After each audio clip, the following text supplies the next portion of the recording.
Hello and welcome dear students. In today's lecture, we will be discussing about comparative politics and comparative government. Let me first highlight the objectives of today's lecture. Defining the government and comparative politics, difference between comparative politics and comparative government. You know, the often encountered notion that comparative politics involves a study of governments arises, asserts Ronald Chilcott, from conceptual confusion.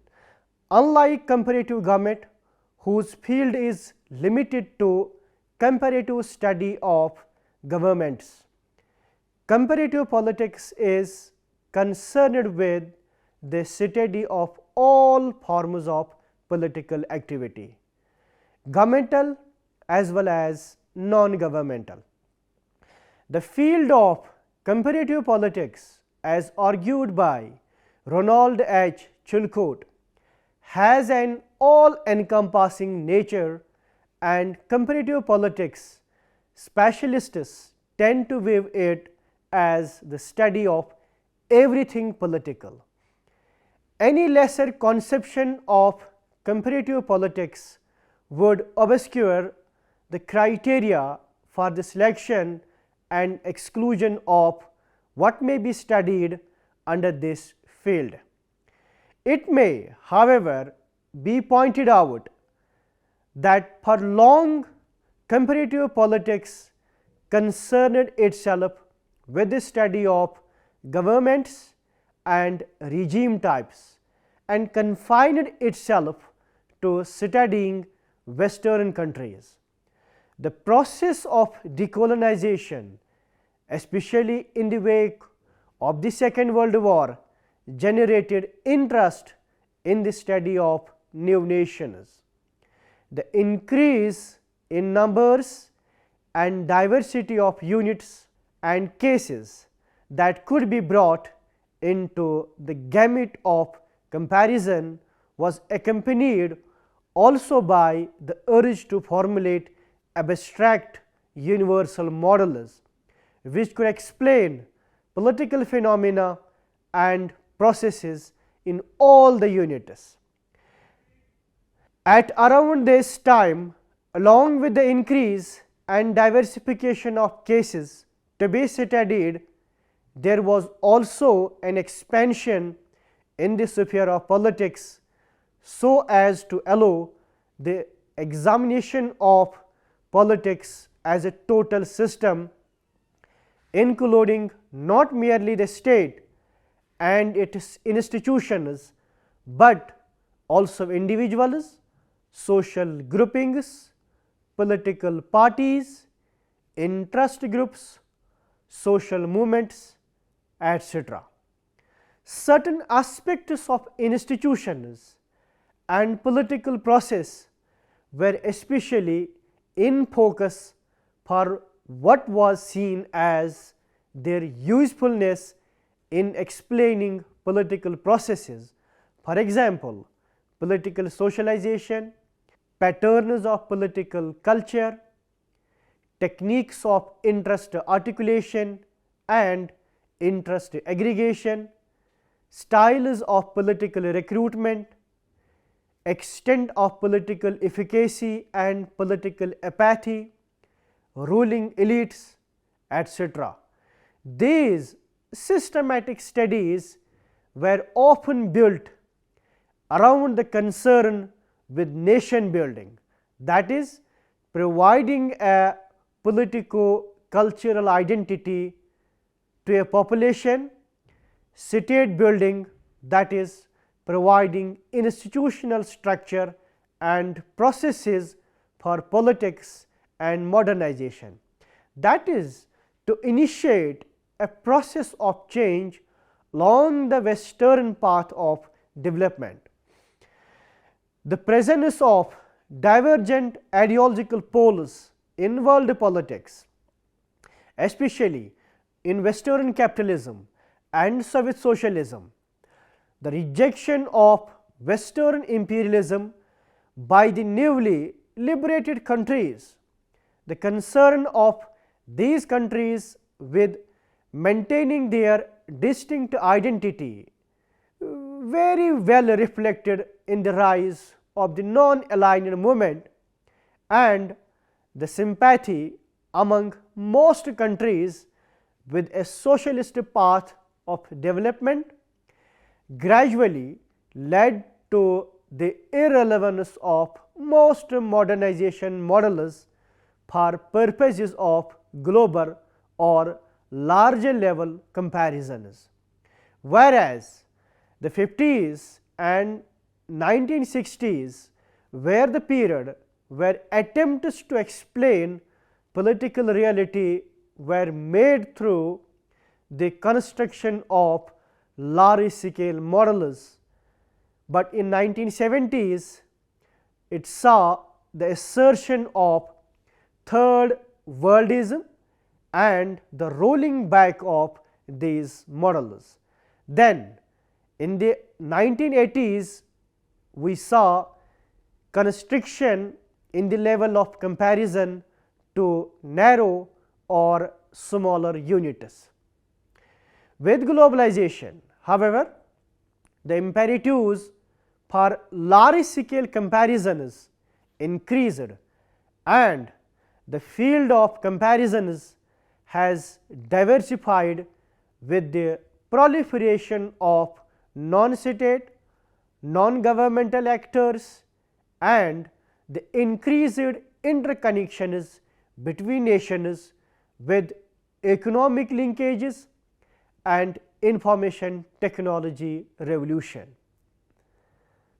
The study of comparative politics and comparative government are closely linked to each other. S. M. Pinner, however, points out four meanings of the term government. Firstly, it denotes activity or process of governing and the extent to which it exercises control over others. Secondly, it indicates the state of affairs in which that activity or process is to be found.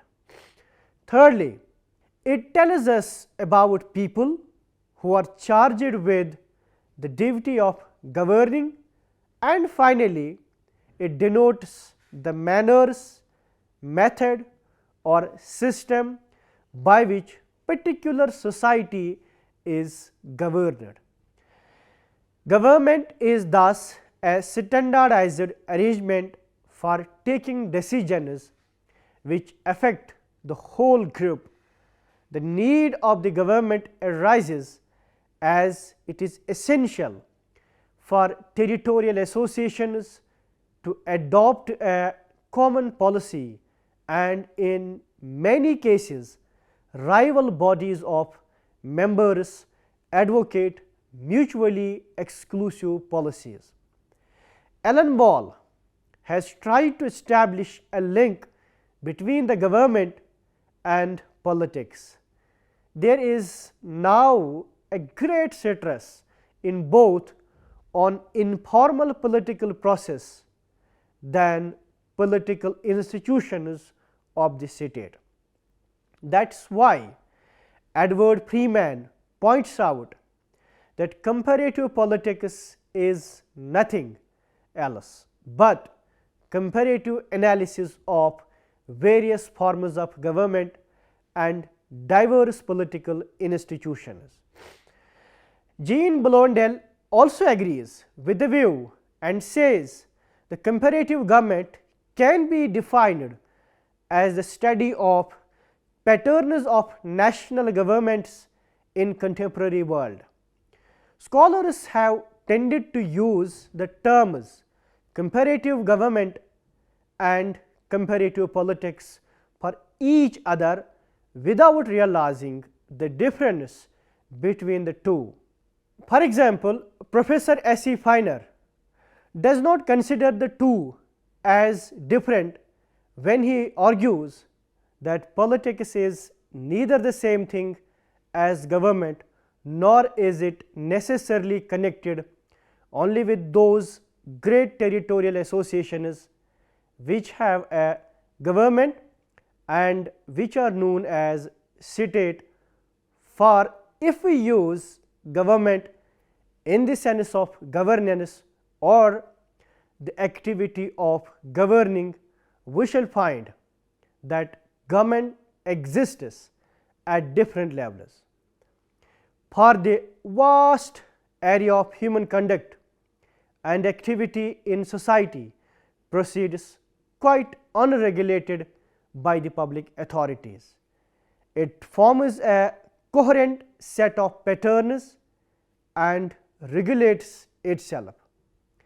The second chief mode by which society forms its own patterns and regulates itself is the process of socialization of the individual, with which is associated the concept of social control.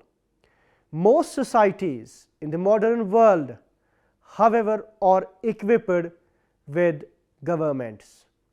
Dear students, before going to discuss the differences between comparative politics and government, it is very important, rather it is significant to first define the two terms.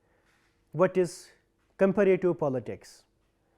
Comparative politics is the study and appraisal of domestic politics across countries. Comparative politics has a long and very eminent history dating back just before the origin of systematic political studies in ancient Greece and Rome. Even ancient people compared their situations with those of other peoples with whom they came in contact. The ancient Greeks performed the earliest systematic comparisons of a more modern and secular. Comparative politics is key area in political science, pigeonholed by an empirical approach based on the comparative method. To put it in another way, comparative politics is the study of the domestic politics, political institutions and conflicts of countries. It often encompasses comparisons among countries and through time within single countries, emphasizing major patterns of similarity and difference. Many political theorists like Aaron Lichpart argued that comparative politics does not have a functional focus in itself, instead a methodological one.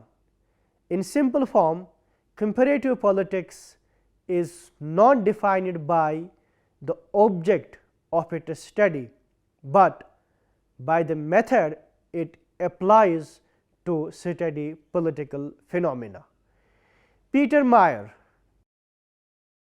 and Richard Rose gave modern definitions of comparative politics and stated that comparative politics is elaborated by a combination of a substantive focus on the study of countries, political systems and a method of recognizing and explaining similarities and differences between these countries using common models.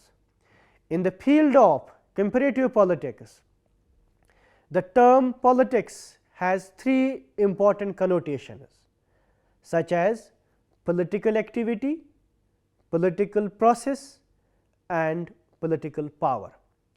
Political activity consists of the efforts by which the conditions of conflicts are created and resolved in a way pertaining to the interest of people as far as possible, who play in their part in struggle for power. Political process is an extension of political activity. Political power is the major topic in comparative politics. The term power has been defined by different political scientists. For example, Friedrich describes power as a certain kind of human relationship, whereas Tawney explained power as a capacity of an individual or group of individuals to modify the conduct of other individuals in a manner which he desires. Thus, the study of comparative politics involves the study of political activity, political process and political power.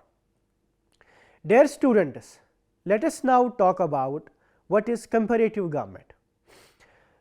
The study of comparative government is one of the oldest, most difficult and most important which have attracted the attention of mankind.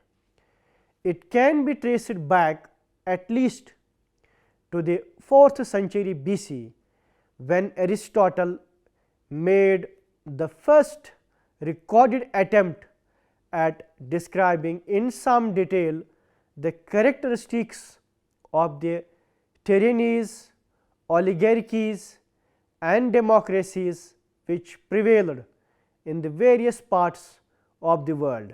He knew whether for practical or purely academic reasons, the study of comparative government has grown in recent years and become a major branch of study with scholars working on detailed problems and theorists attempting grand synthesis. Comparative government includes the study of features and legal powers of political institutions existing in various states. It is the study of state and other political institutions in terms of their legal powers, functions and positions on a comparative basis. It has been described as the study of political institutions and forms of government by a very eminent political theorist, Edward Freeman. To understand comparative government in a better way, we may summarize briefly its major characteristics as: firstly, it stresses upon the study of political institutions of various countries.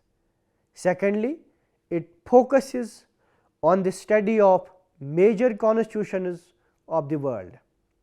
Thirdly, it lays emphasis upon the study of powers and functions of various political institutions working in different countries.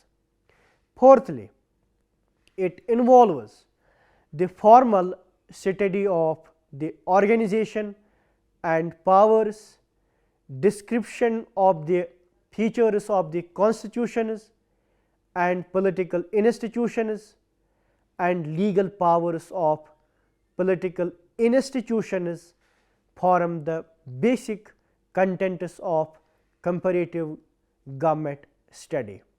Finally, to devise a theory of ideal political institutions has been the objective.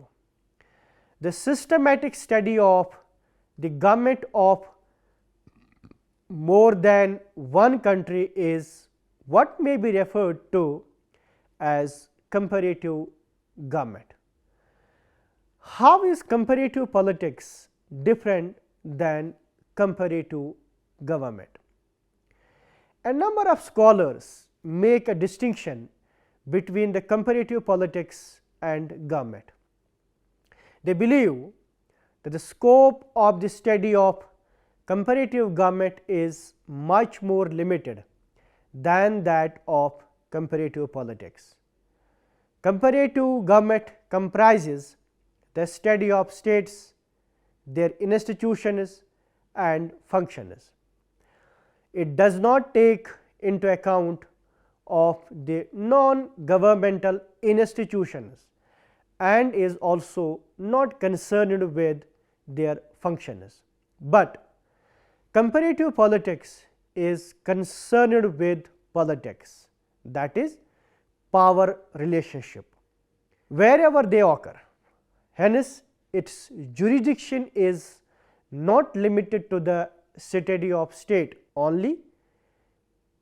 Comparative politics is therefore not concerned only with the comparative study of the state and its institutions and processes, but it also deals with non-state political context such as leadership, political socialization, resolution of political conflicts, bargaining and communication, decision making, etc. However, Edward Freeman is conscious of the fact that these two terms are not identical and tries to draw a distinction between them. As he argued, by comparative government, I mean the comparative study of political institutions or forms of government, and under the name of comparative politics, he says to point out and bring together many analogies which are to be seen between the political institutions of times and countries most remote from one another. We are concerned with the essential likeness of institutions to keep us from seeing essential likeness.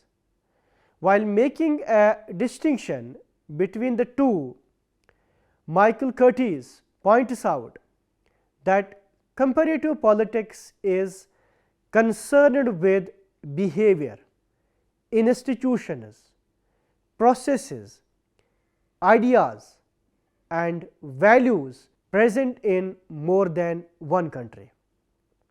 It searches for those regularities and patterns, those similarities and differences between more than one nation state that help clarify the basic nature, working and beliefs of regimes. The study of comparative politics thus involves comparison of both entire nation state or political systems or particular processes or institutional activity. By drawing a distinction between comparative politics and government, Ronald Chilcott says, comparative government usually refers to the study of countries or nation states in Europe, and thus the focus of this study is on the institutions and functions of those countries with attention to their executive, legislatures and judiciaries, as well as supplementary organizations such as political parties and pressure groups.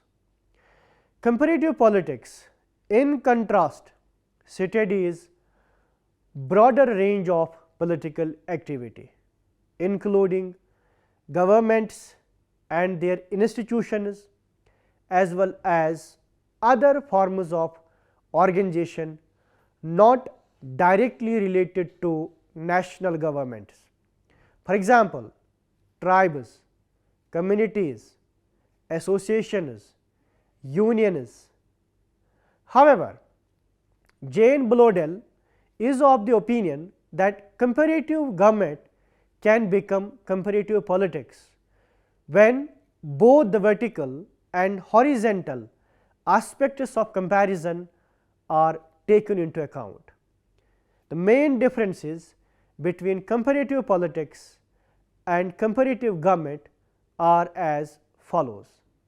Number 1, while comparative government is concerned with the study of formal political institutions like legislature, executive, judiciary and bureaucracy alone, in comparative politics, the other factors which influence the working of the political institutions are taken into account.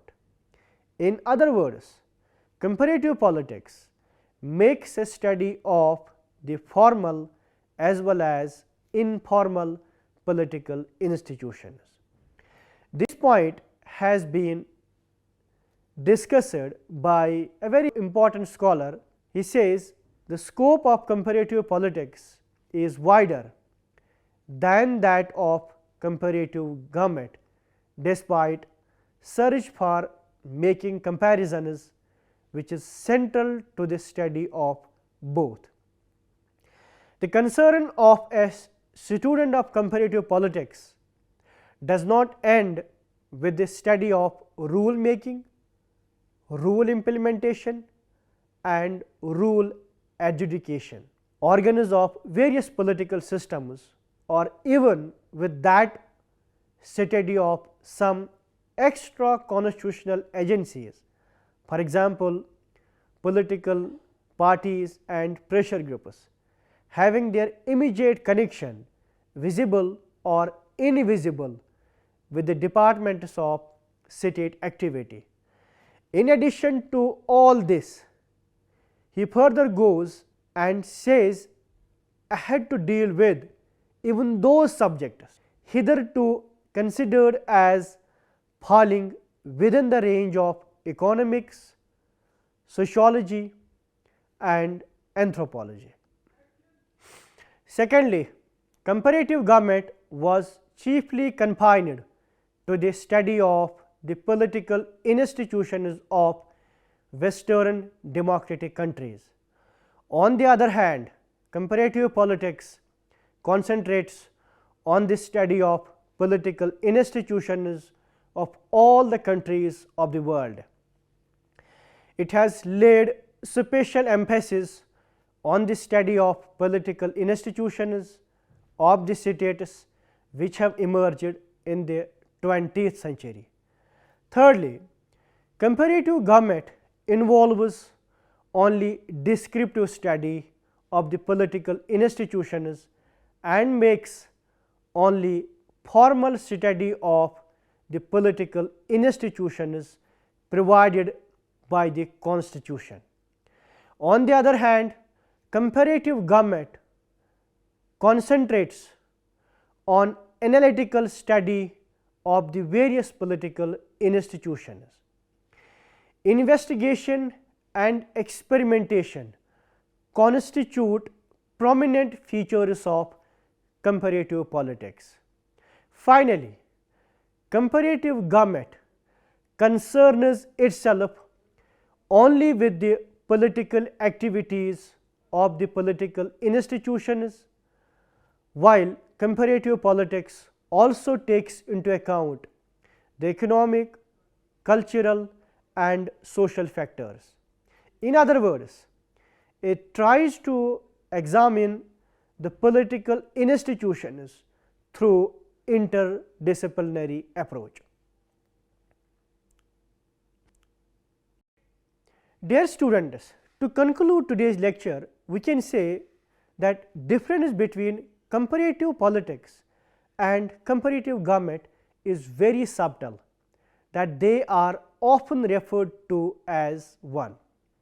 In this lecture, as we have discussed earlier, that what comparative politics and comparative government mean and what are their fundamental differences, we understood that Comparative politics is a term referring to the study of political understanding of more than one nation state or country in order to make precise comparisons. It is an area of study in politics that is largely discussed and studied all over the world. The comparative government is a subdivision of politics that has systematically studies, analyzes and compares the nature of governments in a number of selected countries.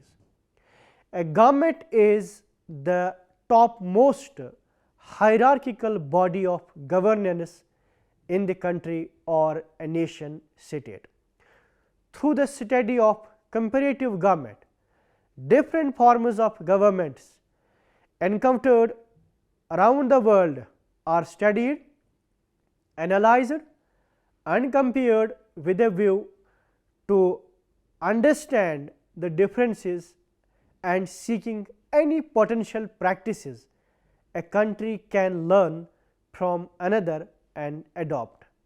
The study of comparative politics and comparative government are closely linked to each other. S. M. Finner, however, points out four meanings of the term government. Firstly, it denotes activity or process of governing and the extent to which it exercises control over others. Secondly, it indicates the state of affairs in which that activity or process is to be found. Thirdly, it tells us about people who are charged with the duty of governing, and finally, it denotes the manners, method or system by which particular society is governed. Government is thus a standardized arrangement for taking decisions which affect the whole group. The need of the government arises as it is essential for territorial associations to adopt a common policy, and as in many cases rival bodies of members advocate mutually exclusive policies. Alan Ball has tried to establish a link between the government and politics. There is now a great stress in both on informal political process than political institutions of the state. That is why Edward Freeman points out that comparative politics is nothing else but comparative analysis of various forms of government and diverse political institutions.